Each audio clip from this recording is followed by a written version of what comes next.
still, quiet, and timeless. This was my world, Mollie Brown's world. One giant playground full of adventures just waiting to be had.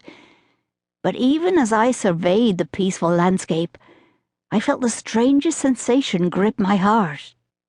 My destiny didn't lie here in the sleepy villages, forced into a dull apprenticeship before being married off to the local farmhand. No, thank you. There had to be more to life.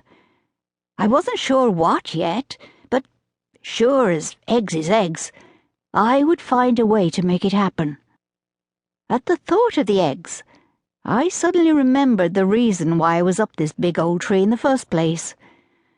Wiping the sweat off my brow, I forced myself not to look down and edged along the gnarled branch to claim my prize.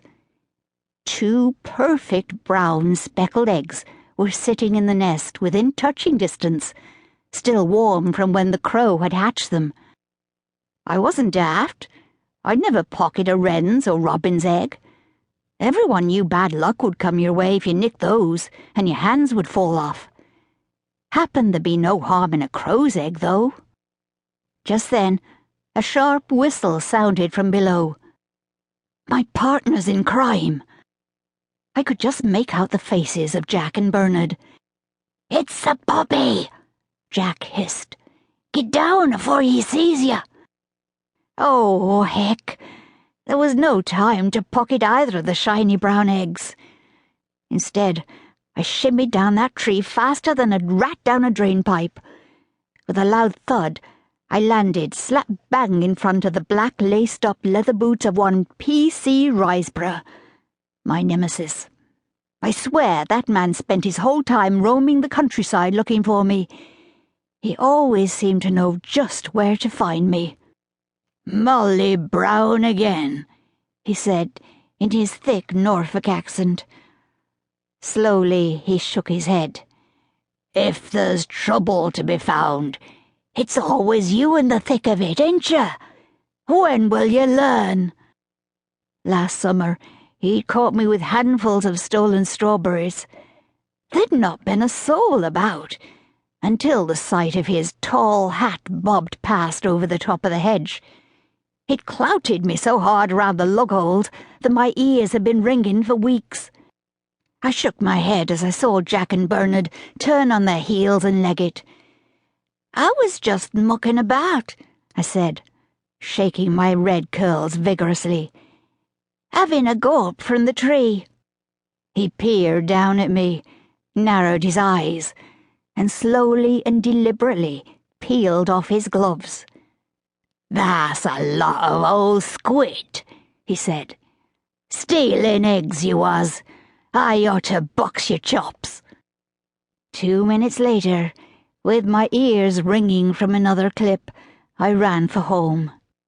"Any more trouble, and I'll be letting your father know," P.C. Riseborough shouted after me. "Now get off with you."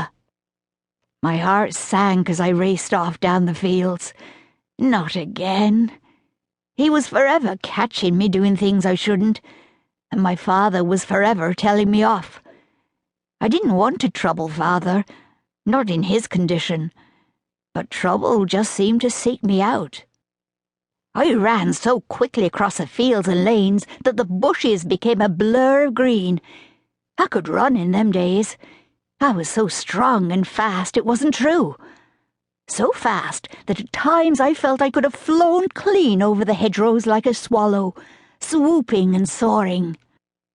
At the end of the lane that led to our tumble-down cottage, I paused and looked back over the fields. Dusk was sneaking gently over the village, and soon the fields would be cloaked in a velvety darkness. Smoke curled gently from the chimney pots, and suddenly my tummy rumbled. I thought of bread and dripping by the fire, or if I was lucky, we might have a bit of meat in a steak and kidney pudding. Machine-gunning my way up the lane that led to our small holding, I startled a blackbird that flew chattering from the hedgerow. My heart soared as I ducked through the hedge and crept down the back garden. It was Monday, washing day.